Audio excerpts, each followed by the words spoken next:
been a long time coming because we had our session a couple of weeks ago where we were talking, and we've also been, connected from one of my other podcasts with Allie. So thank you for talking with me. Thank you for having me. I'm so excited. Of course, we are talking about manifestation. We're going to be talking about women following their dreams. We are starting to get toward the end of the year. So that's a lot of the times when women start thinking about what they want to pursue next, their goals for next year. So I want to get into all of that. But first, before we do all of that, I want to know, how did you realize that you had this ability? Did it start at a young age? Yeah. So I always say that people find mediumship or spirituality or this type of work in one of two ways. Either it's something that you're born with and you've always been interested in and you're always excited about it, or you have something that happens in life that's maybe a little tragic or tough or difficult, and you sort of find that as a solution or as a way to help you through it, right? I fall into the former camp, which is I felt like I was born with this. I was always sensing and seeing like entities in my room. When I was younger, my favorite show growing up was like Charmed. Do you remember that? Yes. With the, yes. the witches? I was always interested in my horoscope. Like I just always had this from a young age interest and just felt drawn to this type of work. And then as I got older in high school, I had a neighbor who's also a medium and who's a mentor and kind of took me under her wing and taught me a lot of what I know today. And then I went into the corporate world and did the whole, I'm going to be the 9 to 5 and be a business person and all things. And that just it just is not, I mean, it was great. Like I loved it, but it just wasn't like sparking joy for me. So then I fell back into the spiritual side of things. And here we are now. When you say that you saw entities as a child, what does that mean? So I used to wake up in the middle of the night with people standing or sensing or seeing that people were standing in my room, like at the end of my bed, and nothing really scary. But as a little kid, you're like, I feel like there's someone in my room, right? Yeah. So I would like go running down the hall. And I have a lot of clients now that have kids that say, they wake up with big, like not nightmares, but like wake up in the middle of the night all the time. Or they talk about grandparents that they never met. Kids are really, really open and sensitive intuitively and by nature. And mine was like, times 10 or 10x. It was like I was just really sensed a lot of things and just knowing things without knowing how you know it. I used to think that there was an owl that followed me around. And now when I go to mediums, they're like, oh, there's an owl energy. And I'm like, yeah, it's like a spirit guide. So it's like having an invisible friend, but mine were just so active and like almost real for me as a kid. But again, now I know that probably is a spirit guide, or that probably was a soul from another lifetime or whatever watching over me, or a great grandparent or whatever it is. Right. I just couldn't make that connection when I was younger. Wow. Did your parents know that you were going through this? I mean, yes, I remember telling my parents, like any parent, like your kid's going to tell you like, I saw this thing, or I had this weird dream, or I saw this, but they don't, when it's not validated, then you tend to lose it, right? Like if no one's going to agree or help you, like, because they can't see it or sense it, they don't understand it, you start to lose it. So it's just, kind of just a normal evolution of a kid, right? Exactly. Yeah, exactly. And your parents like are nothing against my parents. They just, like all parents are kind of like, what, you're going a million miles a minute. It's just like, what are you doing? They don't have time to like entertain every like whim or thing that I'm thinking, hearing, sensing, seeing, just like us today. Right. Today. Exactly. So you went into the corporate world. You decided that's not for you. You came back into doing this for a living. What's the difference between being a quote unquote psychic and being a medium? Because I know that gets blurred and is hard to distinguish sometimes among people. I'm so happy you asked this question. So I distinguish the difference between a medium is someone who's going to be able to tell you or connect you specifically with whatever energies, entities, or spirits that they're speaking with. Versus a psychic will just say, oh, I'm picking up that you just went through a breakup. And you're like, okay, well, but who's telling you that? Or like, how did you know that? Versus as a medium, whether you're a spiritual medium or you could say you're a psychic medium, you're focusing on like, oh, your grandmother's here, maybe giving some validations about a name or how they passed or something about their life, and then saying, oh, you're going through a big breakup right now, like that's not your person, the right person's coming. You know, Yeah. it's like giving you that extra added step of like the validation, knowing that it's coming from something tangible on the other side, versus a psychic can just be like, and they're great. I've been to psychics too. They're great. Sometimes I'm just like, did you make that up or did you actually, like, is someone telling you this? Like, how do I know that this is real? Well, and you say that, do you ever walk through like a grocery store, for example, and you're like, oh my gosh, I'm picking up something from like the woman in front of the cereal. Like, do I say something? Do I not say something to her? Like, do you ever have that experience? This is so good. I forgot to mention this. I have my own podcast called Slightly Spiritual. We just talked about this on there, which is yes and no. Like, yes, I can tune in at any time to anyone, anywhere. It's like a doctor, right? You can ask a doctor a question about like your, skin issue or whatever, like your cold. But I find it's kind of invasive to do that when someone's out grocery shopping or when someone's, I don't know, like But picking up their coffee in but the spirits morning. don't care, right? Like, don't they just like pop in, or does it not work that way? I'm very good with my boundaries. I don't want to deal with it. Like, I don't want to hear it. I don't want to see it. If I'm off duty, I'm off duty. Like, don't talk to me. I'm like, leave me alone. Like, leave me the F alone. Oh, sorry. I probably should swear. Whatever. No, it's fine. I'm like, leave me alone. So, and those things you see on TV, like the Long Island medium, Teresa Caputo. Right. And Tyler Henry. Yes. And by the way, I love both of them. They are amazing. They are very good at what they do. But it's staged, you guys. Like the fact that she like walks into a nail salon and finds somebody, that person was picked off her wait list to be there. And that they may not have known they were getting a reading, but like the producers planned to have that person there for whatever, like, so Yeah. it's planned. And you can do that, but I just find it's a very private thing, getting a reading. Like it can be kind of invasive to do it in a store. I mean, honestly, the reason why I don't do it is because people start crying and then you're crying in the middle of your day and it's just like awkward. That's so true. Like not everyone cries, but a lot of people cry. So I just am like, let's not do that. Yeah, right. Exactly.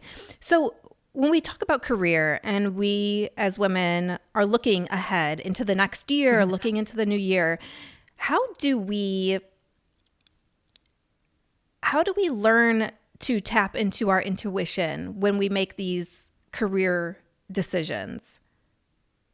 So I think it's important to just back up a step and just say, I believe that everyone has the ability to tap into their intuition, just like we can all go like play sports, right? Like we can go all go play basketball, but are we going to be LeBron James? No. Like we practice every day. We're not going to be as good as him. It's not in our DNA, right? Yeah. So I bring that example up is because I believe everyone has the ability to tap into their intuition, their own psychic gifts and abilities, and being able to tune into things for themselves, whether it's career, work, family, or even love life, or whatever area. You absolutely can do it. The way to start tapping into it, I think the most important thing is it starts with being able to discern what feels like resonance or what feels like a yes to you and what feels like a no. And that may seem really simple, but when you're in the middle of like trying to make a big career decision or pivot and you're feeling really stressed or you're not really sure or it's something outside your comfort zone, that line of what's a yes and a no can get muddled very, very quickly. And then you start to spiral, or you're starting to crowdsource and ask a million people, or you're trying to do analysis and then you end up getting analysis paralysis or the pros and cons list. I mean, we've all been there, right? Yeah. Or you just get stuck and you're like, well, nothing feels like a yes. You're like, I don't like this job, but I also don't like these 4 jobs that I applied to either. Do you know what I mean? Right. So the biggest thing is really starting to tap into what that is. And how do you do that, right? You can either look back to a decision that you made in the past that was correct or felt really good. And remember what it felt like in your body, your mind, your heart when you were making that decision, or right before making the decision, right? Like people mostly know like that felt like a hell yes, or I made that decision. It didn't really feel good. And then I went in that job and I didn't end up liking that boss anyways. And it was a hot mess and I had to leave. And like that feeling was your intuition trying to say like, this probably isn't it. And then it turned out it wasn't it. Right. So that's the first step, is really trying to recognize what that feels like for you individually. The Mm-hmm. other big thing about tapping into intuition, especially when it comes to career, and this might be an unpopular opinion, but you kind of have to stop asking other people. You have to kind of stop like listening to everybody else and really listen into your needs, wants, wishes, dreams. Because I think especially as women, we're people pleasers, perfectionists, performers, and going into our career. I mean, my first career in greeting cards and sales, I wanted to make everyone happy, and like my parents were proud of me when I got the job, and I was doing really well, and I kept getting promoted, and I was like, oh, this is great. This is my purpose. But deep down, I was exhausted, stressed. Like I had like eye twitching, teeth grind. Like my body was trying to tell me, you're doing great, but at what cost Yeah. to like your sanity and safety? So again, I give an example of, it's going to be different for everybody, but the biggest thing is you have to tap into your intuition. You have to kind of unbecome or not listen to what a lot of other people around you have been telling you or praising you for or like promoting you for. It's so funny you say that because I'm a recovering perfectionist. I tell myself that all the time. And you said during our reading a couple weeks ago, we were talking about the putting on that performance, putting on that perfectionistic tendency, and that what my spirit guides or those on the other side were telling me was the version of you that's starting to be unapologetically yourself is what my guides want to see more of. So it's so wild that you say that, because it's like the more that we just be ourselves, be ourselves, be ourselves, probably more things are going to come to us, right? 100%. 100%. I was channeling for a client recently, and her mom was coming through, and she was like, I don't know what I want to do. Like, my kids are going off to like high school. They don't need me anymore. And she's like, I just don't know. And I'm like, the one thing her mom was showing me was like organization. Like, she could like start that career path or that thing. And she goes, it's so funny. My mom used to have me come to her house all the time to organize everything. And so do all my friends. And so do all my family. And I was like, hello, like maybe this is something your soul is calling you for. I know logically it seems silly, but like there's so many people that make a big career out of that. Like, what was it, the home edit people that did? Yeah.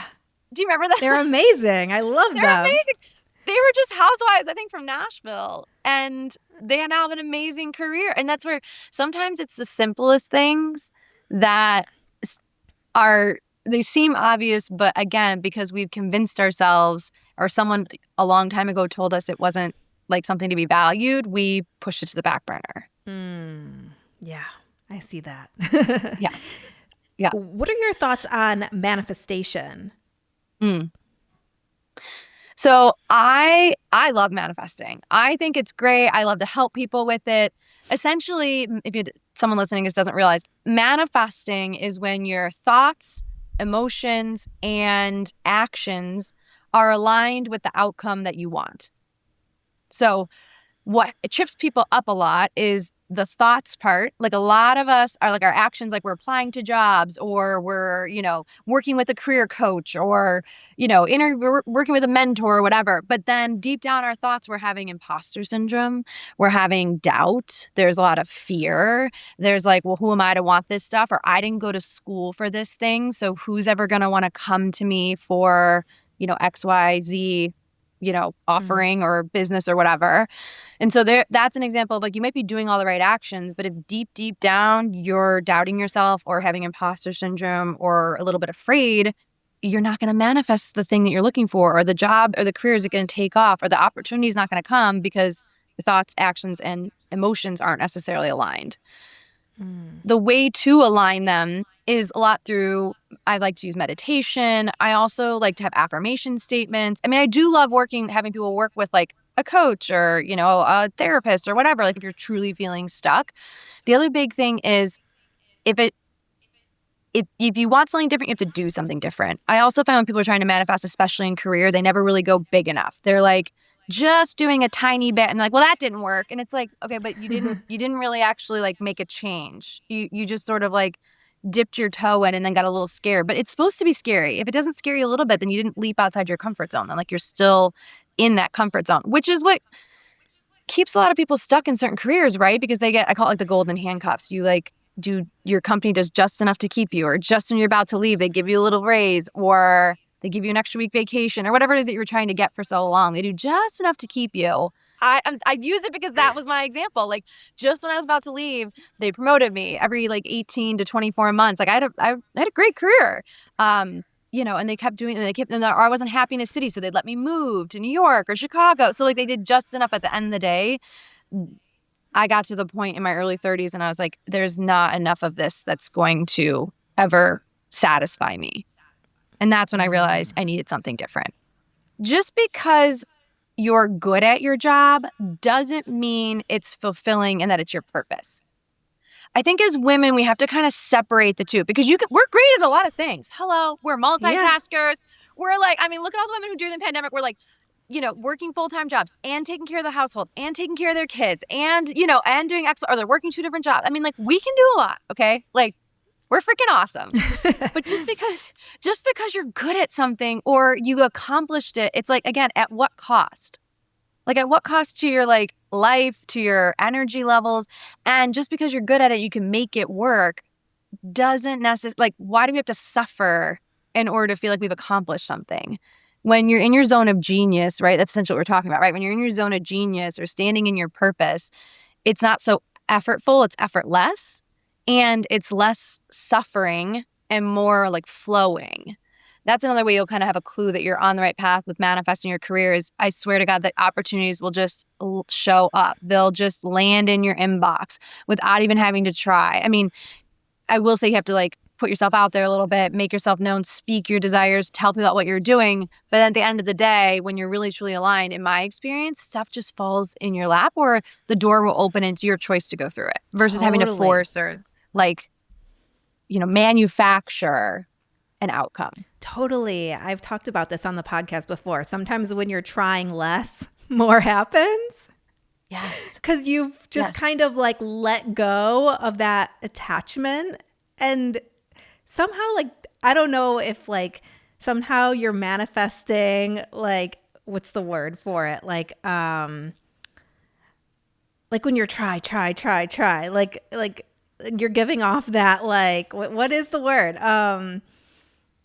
I would say kind of desperate or chasing energy. Yeah. You're like bleeding desperation and somehow the universe is picking up on energy. That. Yeah. It's like pick me vibes instead of allowing it in. Yeah. When we talk about signs and looking for signs, sometimes I'll see a sign and I'll be like, okay, I think that was a sign. But then I'm like, but am I just really thinking that was a sign or was that actually a sign? Do you know what I'm talking about? I know exactly what you're talking about. Yeah. I get this question a lot. So I just did a whole workshop on signs, which we can share later, with the community. I have the replay available. But the thing with signs is the timing of it is what makes it a sign more so than anything else. So, for example, if you're thinking of a grandparent and then all of a sudden you see 11:11 right on the clock as you're looking up, that's typically a sign that grandparent or loved one was with you. Or maybe you see their favorite, team is on the bumper of the car in front of you right as you're thinking of your grandfather or your dad or something like that, or their name right as you're thinking about that. So I find that the timing of signs is the most important piece of it. Common signs, whether you know loved ones on the other side that are passed or whether you don't, because I meant to say that earlier, just because even if you haven't known anyone close to you who's passed, you can still tap into your intuition. You can still go see a medium because you can connect with guides and spirits and other angels, not necessarily departed loved ones. And those energies, spirits, guides can also send you signs. So even if you're sitting here listening and you're like, well, I don't really know anyone who's died. Great. There's guides, there's always people around you helping you, or could even be great grandparents that you didn't meet, but they're always here supporting us, helping us, guiding us, right? So common signs from these tend to be repeating numbers, also known as angel numbers. 1111, 444, 333. Birds, winged creatures, so butterflies, cardinals, ladybugs, dragonflies, eagles, hawks, things like that.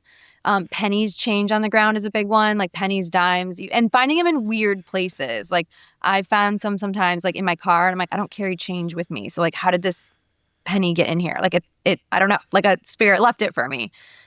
And the biggest thing with any of these signs, any of the things I just mentioned, or any of the ones that are coming to your mind, are it's not so important what the sign means or who sent it, but it's more important that you pay attention to the thought, action, decision that you were just thinking about right when you saw it or right before you saw it. Yeah, because a lot of us can see our sign and then be like, but what does it mean? Mm-hmm. Exactly. So if let's say you are looking for a new job or you're trying to figure out what you want to do next, right? And you just got off the phone or maybe Zoom or something talking to someone about their job and you're like, oh my God, like I really love what they're doing. I'm so inspired. I want to like look for other openings like this at other companies. And then you look outside and there's a cardinal outside your window. That is a sign that the universe or your guides are saying, yes, follow that thought. Keep going on that path. Have more of those conversations or go to apply to the job that you just, whatever, talked about. That's the telltale sign that they're telling you to move in that direction or on that path.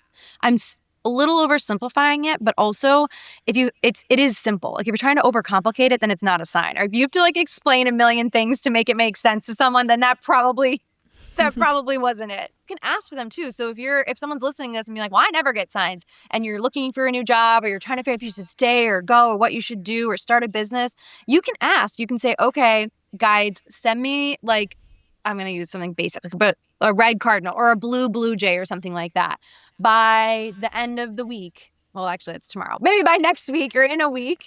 If I'm meant to leave this job and go somewhere else, or if I'm meant to say yes to this other company that I'm interviewing with, like you can pick a sign and ask for a very specific outcome in a specific time frame. Be prepared though. If you don't see it, then that's probably a no. Again, like to your point earlier, don't get too attached to the outcome. Like when you're asking for a sign, it's also to surrender of like, maybe this isn't it. Maybe this is not the right job or the right company or the right person or whatever. So you have to I say be prepared. Be prepared for the answer. It's so interesting that you talk about when you ask for a sign, also giving a time frame to ask of that sign, because so many times, I don't know if it's just me, but I'll ask for a sign and then I'm like, hello, where is that sign? Yeah. And don't do it in the next 5 minutes. Like the odds of that happening are probably not great. Okay. Like, let's be honest. But let me know in the next 60 seconds if my life is going to change. Thank you. Yeah, that's a bit aggressive. Like you had to give it a little bit of time. But you can do like a few days, especially if you have a deadline with, a decision around a company or an interview or something like that. You can ask for it in the time of that deadline, things like that. So I like to say they're a guidepost. They're not necessarily, you still have to make your own decisions. You still have to, again, like we were talking about earlier, trust your gut, trust your intuition, like knowing what feels like resonance and truth for you and knowing what doesn't. And typically something that's in truth or resonance feels calm. You should feel really like centered when you're thinking about it, making a decision. And if it's not, or something you're supposed to be cautious of, you're going to feel super anxious or like stressed or a little wired or just like not able to relax thinking about it or making that decision. So, and again, I always say you can't miss what's meant for you, and there's no expiration date on your destiny. So at the end of the day, if you're trying to make a decision around work or career or dating someone or moving somewhere, whatever it is, if it's truly your destiny, it'll come back around again. The opportunity will present itself again. The job will come back. Like there are so many people that I've talked to or worked with clients where I saw them getting the job and they're like, nope, they passed. And then 2 months later, they're like, oh my God, they call me back because the person they hired actually ended up quitting or they hated them. And so they hired me anyways. And I was like, yep, see, like if it's meant to be, it will be. Like you can't, there's no expiration date on your destiny. That's so good. Speaking of signs, is it possible to see signs of signs. And what I mean by that is you told me that my grandmother was coming through with cardinals. And so the other day, I was in the bookstore and I see this plush cardinal. And I didn't know if it was a cardinal or a robin. So I get home and I look on my phone. I'm like, I just want to see, what does a cardinal look like? Okay. So I look on the phone and I was like, oh yeah, it's a cardinal. And then I look up on the TV screen and I see the number 13, which is a sign for me, typically a Oh, yes. 13. So can you see like a sign of a sign? Like, okay, that was validation in the TV screen that yes, that was my grandmother. Yes, that's a great point because I always say it doesn't have to necessarily be the physical object. When we talk about cardinals, it could be a picture of a cardinal, it could be a bumper sticker of a cardinal, it could be a license plate that literally says cardinal or something. Like it doesn't necessarily have to be like a physical bird sitting on your window. So it can, but it doesn't have to be. That happens a lot with like numbers. Numbers can come through TV, license plate, uh, um, I'm missing some like receipts, clock, all the things. And same thing is true of like seeing their name in places, seeing pictures of pets that are deceased. Like you can typically see like dogs that look like your dog. I mean, they can come to you in so many different ways. When they want to get your attention, they will get your attention. And if you want to increase that, then to your point, Stephanie, what you're just saying, acknowledging it, noticing it, thinking about it, thanking them for it, and that will increase the frequency that you're seeing signs. Flickering lights is a big one. I forgot to mention that earlier. Flickering lights is a big one. Messing with tech, like things turning on and off randomly, stuff not working. Like they love to mess with technology, which is tough when I'm trying to do readings, but they love to mess with tech. And then, yeah, hearing names is a big one. I did a group reading. It was in, I think, Austin or something like over the summer. And this woman had lost her son, like late term pregnancy. So she named him. And I was channeling him and all this stuff. And he came through and he said, my sign for you is seeing or hearing my name. That's how you're going to know I'm with you. And so I said that to her and I was like, it's like a C name. And she was like, oh, it's Canon. That's his name. I was like, oh, okay, that's his name, which is not a common name, right? Right. So she was towards the end. We wrapped up. She comes up to me like 2 or 3 minutes after we like I wrapped the group. I'm just like grabbing water, saying hi to people, whatever. And she grabs me and she's like, you're not going to believe this. The woman sitting next to her turned at the end and said, I'm so sorry for your loss. She's like, I also have a son and his name is Cannon. Oh And my he's the same age. gosh. He's the same age her son would have been had he lived. Freaking wild. Like they sat next to each other. They both had sons named Can. Like, I mean, you can't make this up. And literally minutes after me saying, seeing or hearing his name is a sign, she heard his name from someone else as a sign. Wow. Like that's what I always say, when the spirits want you to have a message or hear something, they will get it to you. And again, you can't really mess up signs other than, again, if you're trying to like force it. But typically it's something like that where you ask for it, you're not even thinking about it, and bam, it shows up. So I could talk about signs for like forever. It's such a fun topic. It's yeah, it's great. How also does timing play a role? Because I know that a lot of us, when we want to move on in our careers, we want to grow, we want to do this, we're looking for, it could be a sign, not even just with career, but want to have a baby, want this. And how do we manage the waiting period and Yeah. being patient in the waiting period? Yeah, I'm curious how you've handled this in the past because, you've been through a lot and had a lot of different iterations of like what you've done in life. I will say for clients, waiting does not mean doing nothing. Waiting does not mean you have no choice or you have no like authority. I think when people hear waiting or being patient, they think that means that there's nothing they can do to, keep joy in their life and that they're going to be miserable if they have to wait until this thing finally shows up, whether it's the baby, partner, job, home, whatever. And that is not the case. It's actually the opposite, right? So like one of the things you can do if you're in this waiting or holding pattern is find more things that spark joy. bring in the energy that you're looking for, you're wanting to feel. Let's use like kids as an example, because we're just like, when you do have a baby or a family or a partner, how can you bring more of that energy you're looking for into your day-to-day life now? Whether it's through connections with friends, maybe it's through like volunteering somewhere, maybe it's through like picking up a new hobby that you love or enjoy. I don't know, maybe you're, traveling somewhere that you love, but it's just because you're waiting for something to happen doesn't mean you're doing nothing. Yeah. I have a friend that is been going through IVF and infertility treatment. She's one of my best friends, and she's been doing this for about 7 years now, trying to have a baby. And I know that as positive of a person she is such a positive person. I know that waiting period can feel really, really tough. And I'm wondering what your advice would be to that. Yeah, I think babies and husbands, waiting for your husband to show up, are the two hardest things to have to wait around for. With the babies with the IVF, the best thing I can say is these babies are these children coming in are so specific about what they want and when they want to be born, and they're trying to manage and juggle so many different like timelines. And then there's the mom and the dad who's just like, we want it now, we want it now, we want it now, we want it now. And I get 7 years is a long time. I would probably argue, I bet she started a little, not early, but like started too early. Like her spirit baby was like, I'm not doing this till later.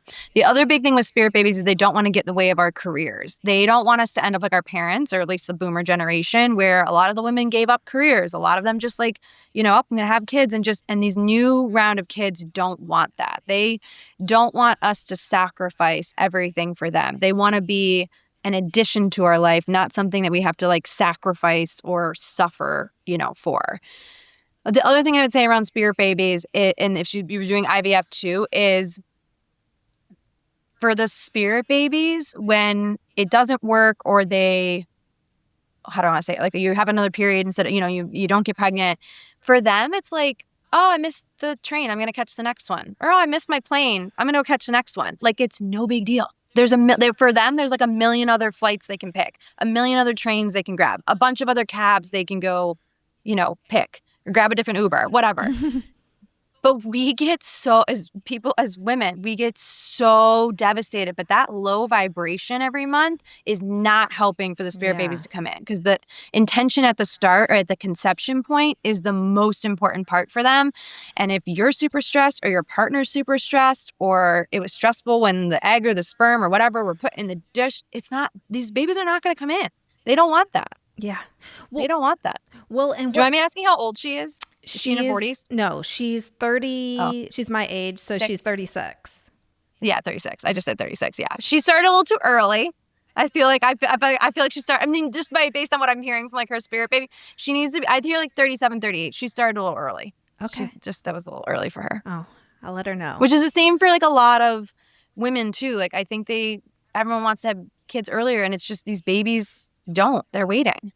The other big thing I have to share this message, because it happens a lot with miscarriages, that's another big topic I help people with, is, I mean, not every time, but a lot of times, I've had clients where, they miscarry in like, let's say January, February, and then around the fall, like when I've been due, this has happened, I think 3 or 4 times now. Someone in the family is like actively going through like basically like dying, and the mom or the dad would have had to choose between being at the birth of the baby or being at the death of their parent or their brother or their sister or whatever.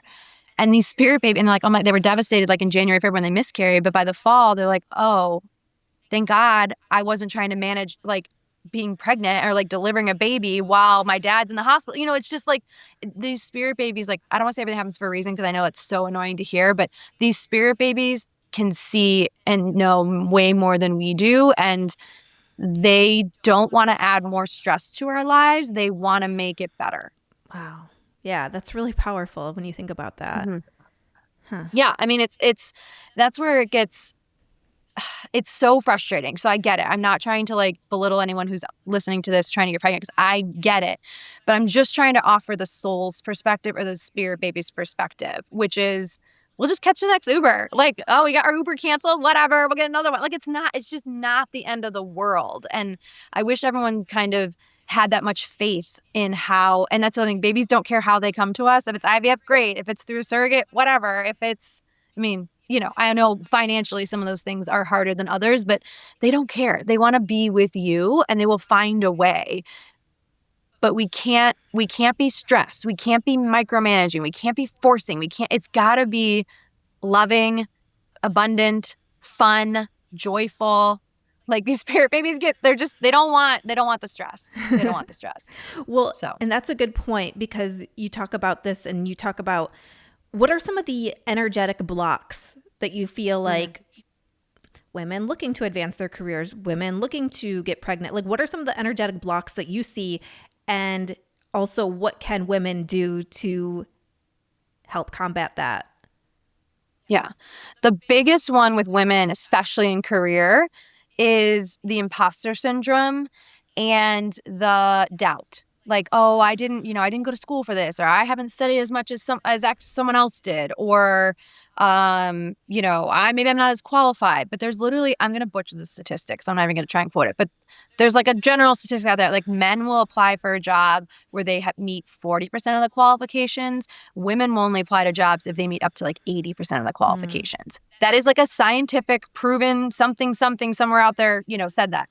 I mean, again, my percentages might be off, but it's literally like that big of a gap. It's like, so that is our block, right? Women are like, oh, I'm underqualified. I'm not good enough, or I don't know, or, and I'm not saying everyone's thinking it that drastically, but again, subconsciously, if that's how you feel, or that's your belief, or that's what you think, or that's what someone told you once way back in the day when you applied to your first job and you didn't get it, then that's what you're going to manifest, is a job that, or you're not going to get the job because you feel like you're not worthy of it.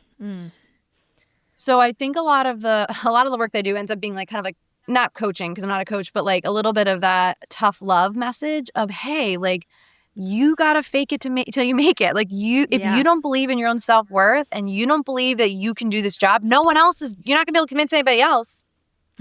Like, and if you don't believe you're going to get pregnant, let me tell you something, these doctors are not helping with that. They are like the most Debbie Downers I've like heard of in my life. So like you have to have that unwavering faith in your abilities and your capabilities and in your destiny of what you want and what you're feeling called to in order to manifest or create that reality around you. I feel like comparison comes into play so much as well. Oh, she's already here. I'm not here yet. Yeah. Or there's already so many mediums in the world. There's already so many podcasters in the world. Yes. Like the abundance or the oversaturation of something in a market, right? Yeah. That's a good point.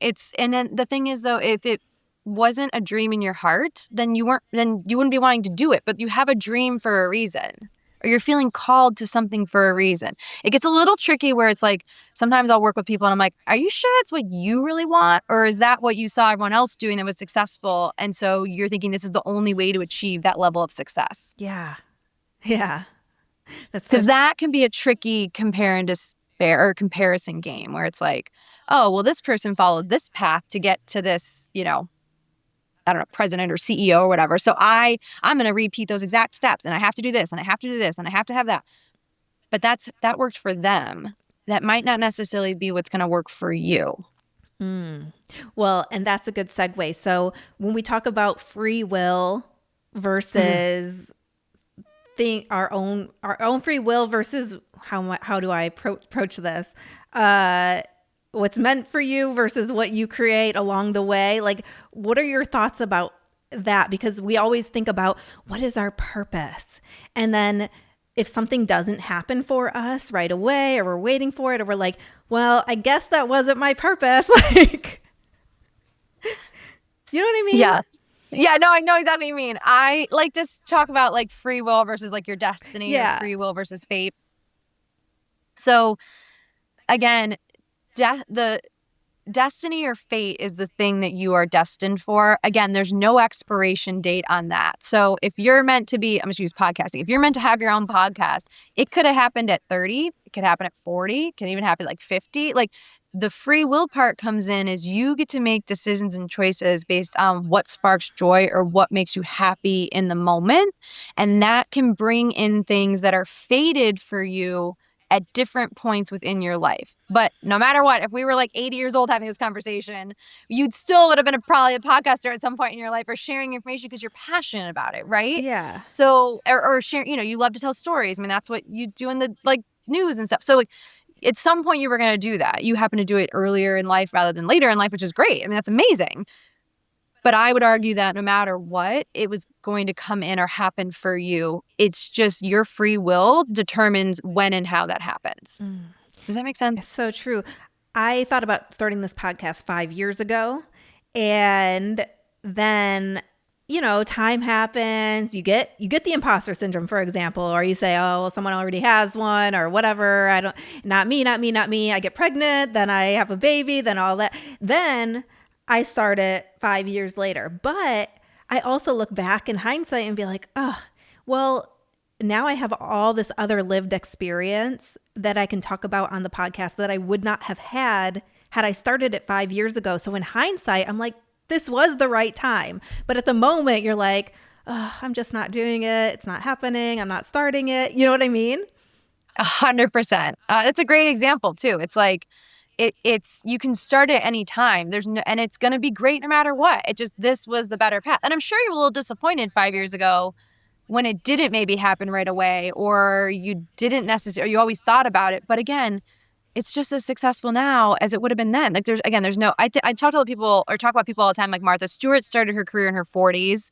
Like there's so many actors and actresses that started later in life. Like there's just, don't worry about when you're planning to change your career or shift. It's more important that you figure out the what and the why.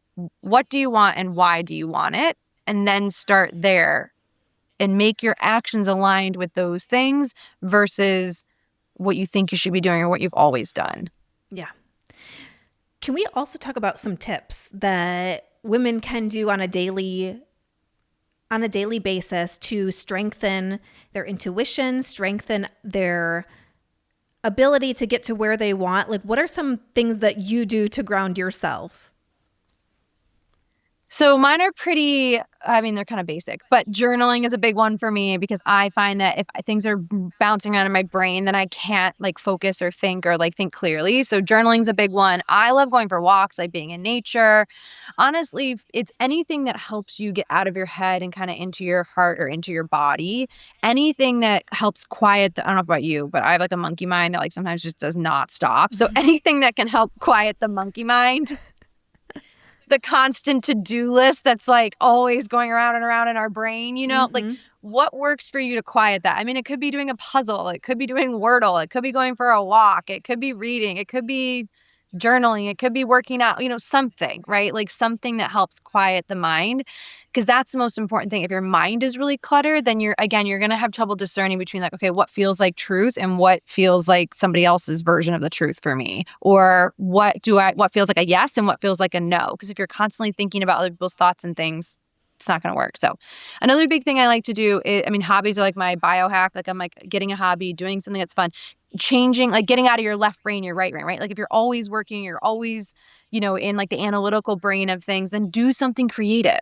Like change, like not force your body. That sounds bad, but like, doing something that turns on a different part of your brain. Get curious about something. Again, it could be taking an art class, a cooking class, pickleball, which is like all the rage. It is. Something. I like still haven't done it yet. I'm like, what is the deal about pickleball? I am absolutely terrible. I mean, it's embarrassing. Like I feel like when I go there, it's a pity party for me. Like you're going to get better.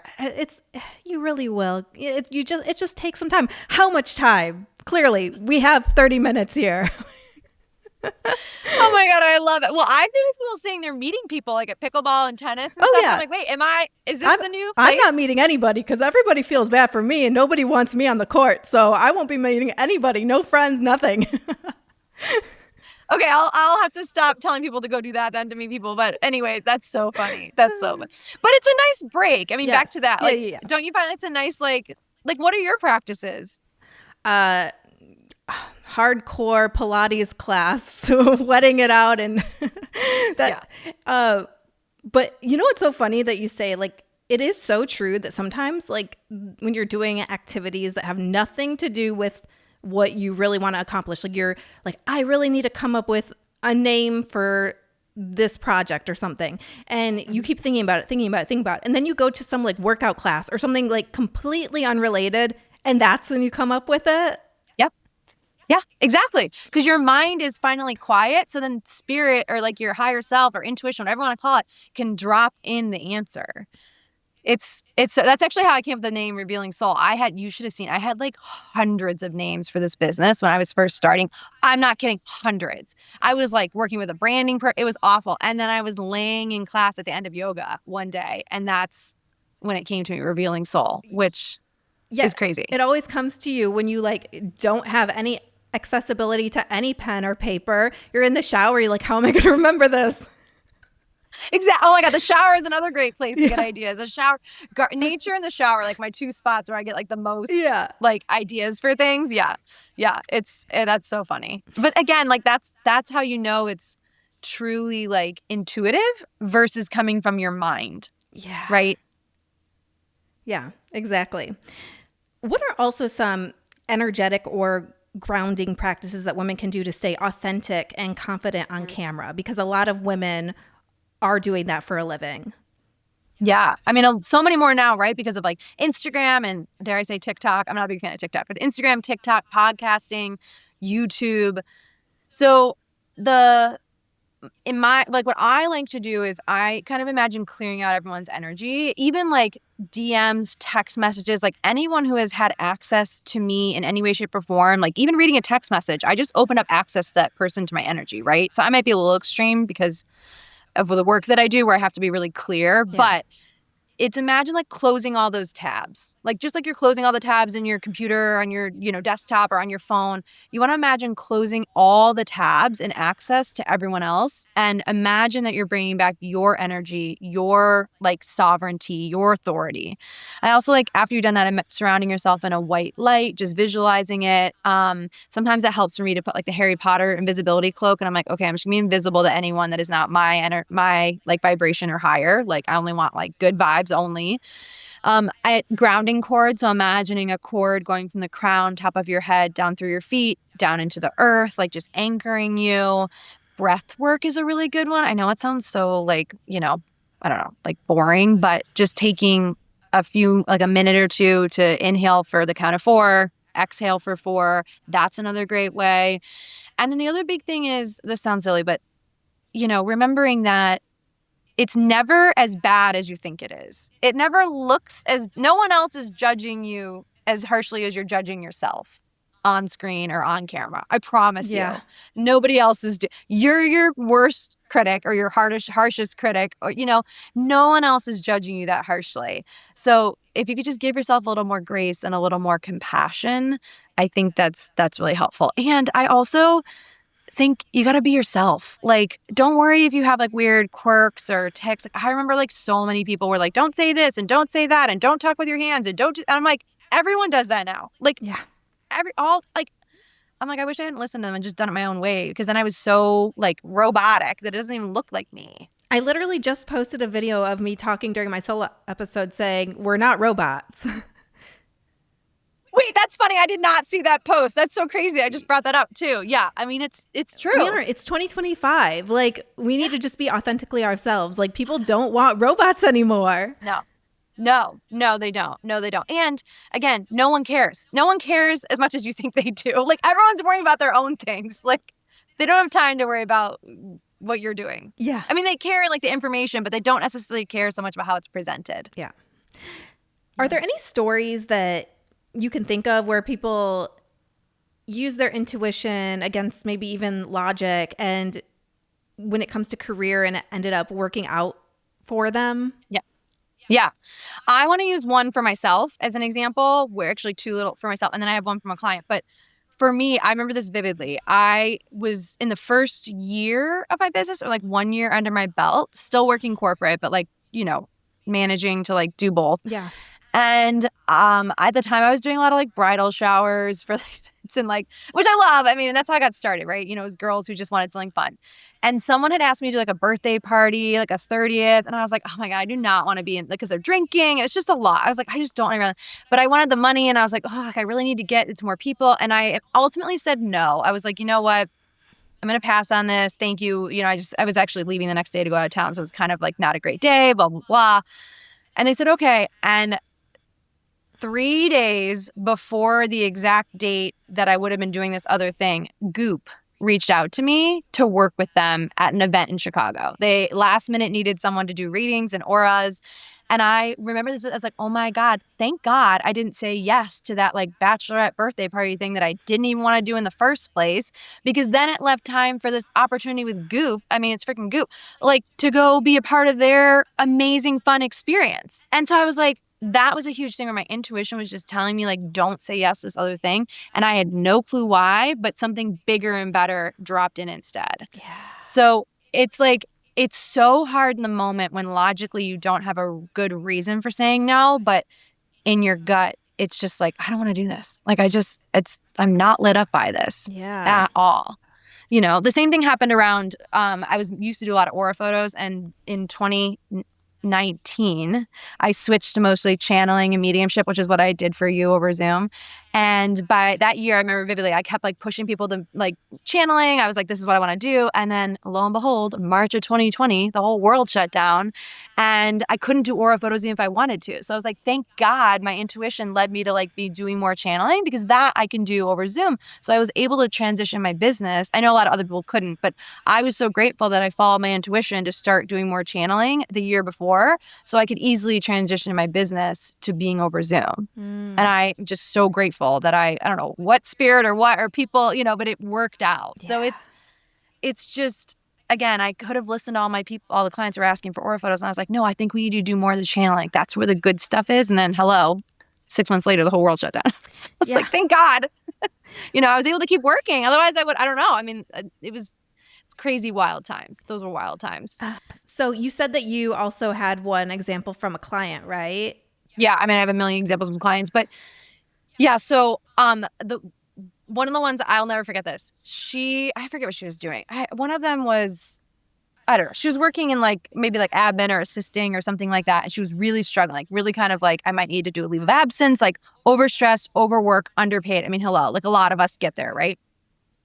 I did a reading this is kind of the exception, but I'm just telling you how powerful this can be when you like align your decisions and make a choice. So we did a reading on like a Wednesday or something. And I was like, I'm telling you, spirit is showing, your guides are showing me, you're going to be able to work half the amount of time and make twice as much money doing something similar, like doing more admin work or like consulting work, but it's half the amount of time and making twice as much. And she's like, I just don't understand. I don't understand how this is going to work. The next day, she got let go from her job. The next day. And she like panicked. I was like, well, this is the universe telling you the thing we talked about that you want is not at this company. Like, I like to remind people, like, don't be surprised when you ask for, again, a better job with less hours and more pay if you get let go from your company, because that's the universe saying, okay, we heard you. This company can't provide you with that, so we're taking it away. Literally a week later, she like started a consulting business and reached out to a few of her old clients and got hired at double the rate and was working like half the amount of hours, because she was able to set her own pay and be able to make her own hours. And the people loved her who had worked with her before. They just like couldn't like afford what the company was charging for what. So she worked for herself and and that's what she's still doing today. Like, I'll never forget it. I was like, okay, like crazy. And that was within a week of a reading. Oh my so it doesn't gosh. always happen that fast. It doesn't always happen quite that fast, but that's where when you align or get really clear on what you want, like she was very clear. She liked her job. She just wanted, she liked the work, I should say, but wanted less hours and more pay. And then all of it fell into place within like a week. So like I said, get clear on the what and the why. What do you want and why do you want it? And then the universe will like make moves, but it could be through an ending, like getting let go, or be careful what you wish for. Be careful what you ask for. Thank you. Exactly. But it also makes me think about the idea of fear. And a lot of us get hung up in fear, like fear to leave the job because what will happen next, or, fear that we're going to go a different direction and what will Or like happen. the devil you know, the devil you don't, or the grass isn't always greener on the other side. Yeah, yeah. What's your thoughts on that? Especially those that maybe are afraid to, and they know in their gut, they know that the right thing is to either, let's say it is move on from news and they want to do something else, or maybe it is scared and they're getting comfortable in the current job that they're at and they want to move on to something else. Like, what would you tell those people? So I think when the motivation to do something different becomes bigger than the fear, that's when you'll make a change. Right. I also would say you have to normalize making changes before the universe does it for you. I think we're taught growing up to wait for an external factor before blowing up our life or making a change. And I don't know where that came from, but you don't have to do that. You can absolutely, if the timing feels right for you or you're feeling called to make a change sooner rather than later. And the other thing I would say is there's no change without change, right? If you want something different, you have to do something different. So if you keep doing the same thing over and over again in the same job and take the same, like, I don't know, gigs or stories or whatever you call them, then you're probably gonna get the same outcome. It's literally, that's the definition of insanity. You're doing the same thing over and over again, expecting a different result. So there's no change without change. You have to change something if you want a different output. And it's scary. Like the fear can be really, really, really loud.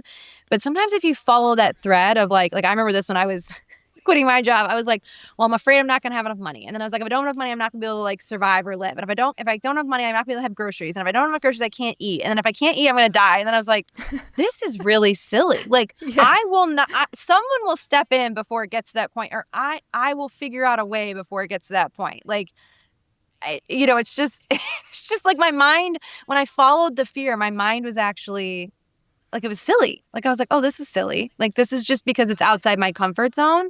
And so therefore I'm really, our biological system is programmed against anything that feels different than what we're used to. Yeah. Right. Well, that's like how we're programmed. We will always choose a familiar pain over an unfamiliar future.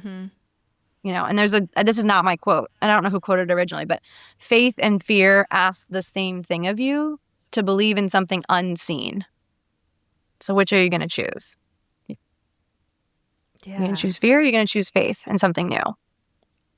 It's not my quote. I can't take credit. I don't even know it's not mine, but I love using it. It's not my quote, but you get the point. Do you ever have, and I'll give you an example. So during our reading a couple weeks ago, you had brought up my husband's side. You had brought up grandparents on my husband's side, and they had issued a message for my husband asking him, is he thinking about starting a business? And if so, yes, green light. And my husband turns to me and says, well, yeah, of course. But like, what is that business? Like, can you go back and ask, what's that business supposed to be? Like, do you get people that come back to you and are like, I need a little bit more clarity on what you meant by that? Yeah. Oh my God, I'm so happy you brought this up.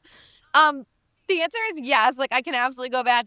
I think the thing is like, I always say the information that I deliver be in the highest and best good. We say that in the beginning when we do the intention setting, and I remember, but I always say, I ask that everything be in the highest and best good of all.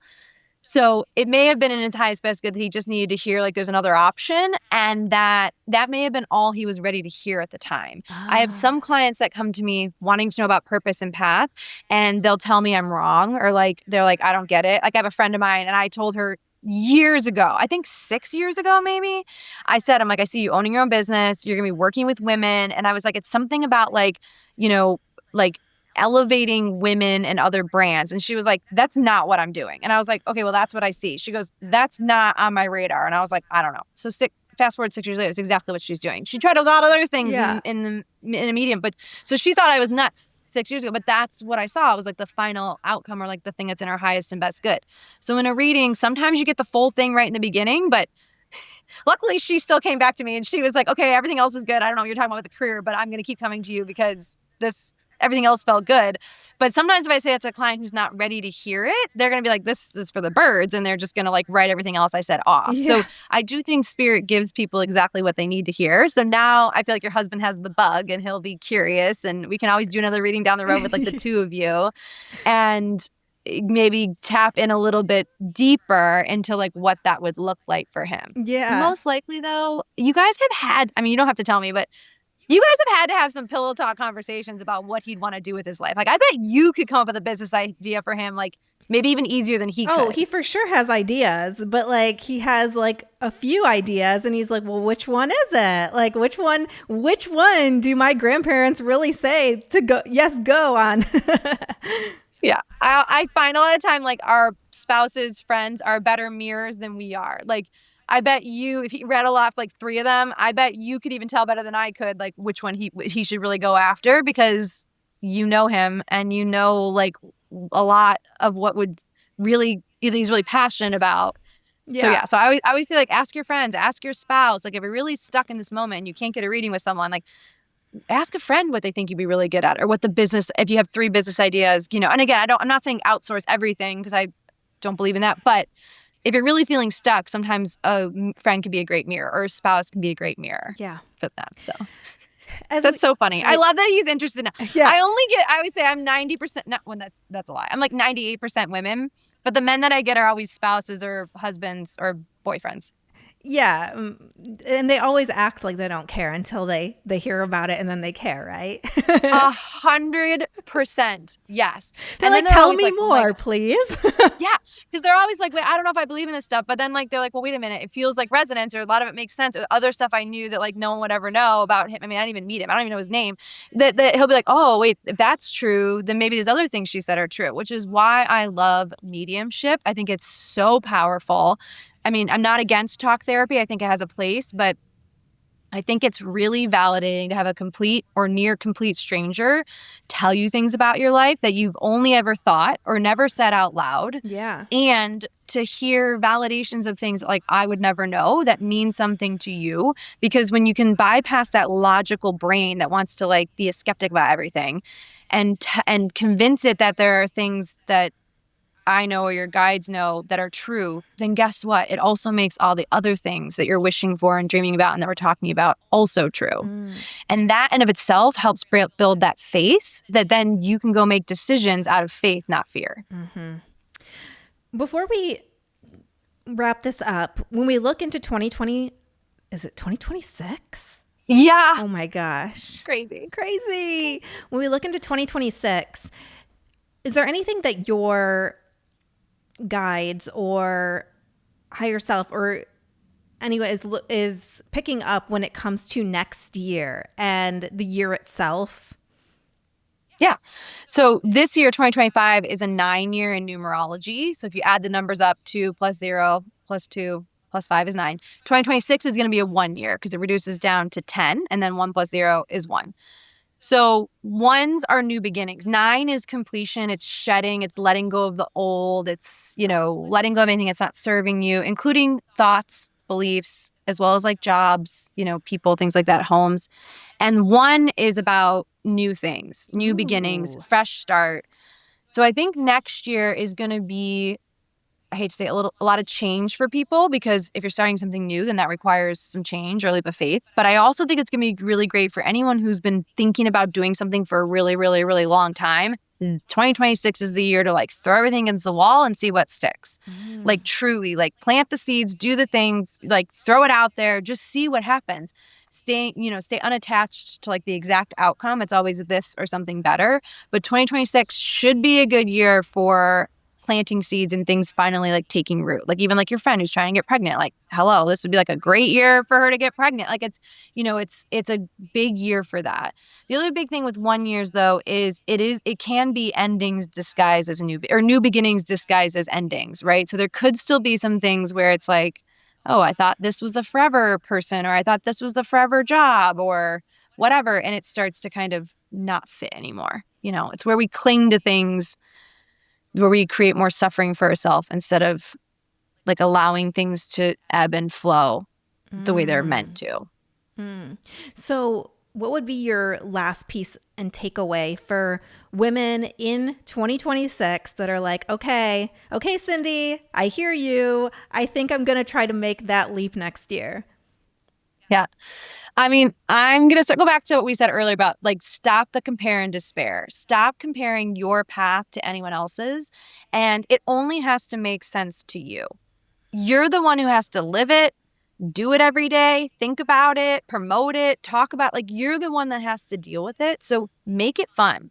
Do something that you love and that you're passionate about. Otherwise, like, what are we all doing here? You know what I mean? Like, it's time to, and this is a year where it's time to take that leap. And if it doesn't work out, it's kind of like no harm, no foul. Like, it's going to be a year of like fail quick. What is that thing? Like fail fast or something in business? It's like fail fast, fail quickly. Yeah. Like, this is a year where if it's not going to work out, that will happen. But then that'll give you direction of what will work, right? Like, we know what we want by knowing what we don't want. So don't be afraid to like, I don't want to say fail, but don't be afraid to throw things against the wall and see what sticks or like try new things, get outside your comfort zone. This is a good year this 2026 will be a good year for that. So it's gonna be very fast paced too. I think again, like fail quickly. It's things are gonna be, and then get up again quickly. Like don't dwell on the failures so much. It's rejection is redirection. Rejection is protection. It's like move on to the next thing. Like we get a little like hung up on things like that. So I'm excited. I think for 2026, it's gonna be good. It's gonna be expansive. Oh, So I love you can that. always come find me if you're feeling stuck. Yeah, well, let's get into that. So, what projects do you have coming up? Tell me about the projects, and then also where people can find you, follow you. Do you still do readings for people? Like, tell me all the things. Yeah, my big project that I have coming out soon it'll be early 2026 is I'm writing an oracle deck. So I'm publishing it myself, like an oracle deck. Yeah, so it's basically going to be if you can't get a reading with me or you need a morning practice to help center yourself. I love pulling cards. That's all I even say, but I love pulling cards and pulling in an oracle deck. It's super easy. Anyone can do it, and there'll be instructions in there. But that's coming soon. So as soon as I have it, I will share it out. I can share the link for like if anyone wants to be on the list. I'm also going to send it to my wait list of anyone who like is interested in getting it. But that'll be coming out in January, early February.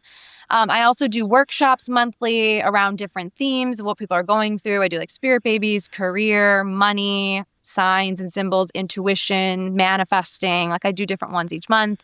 I do large group readings in case you want to see like what it's like to be in a reading. I do those around the energy portals. And then I do still do private and small group readings monthly. The private or one-to-ones, there's about a 1.5 to 2 year wait list. The subscriber group on Instagram is the way to get in faster. So I have a paid subscriber group on Instagram. It's like $10 where I share behind the scenes, first dibs on readings, lots of fun stuff. So, yeah. And then I do group readings all over Zoom right now. I do some in-person things here and there, but mostly everything's over Zoom. It's just easier that way. So, and I'm Revealing Soul, all one word on Instagram. And I'm on TikTok, but I don't really use it, but it's Revealing Soul. So, yeah. Oh, thank you so much. This was so fun. I know so many people are going to get so much out of it.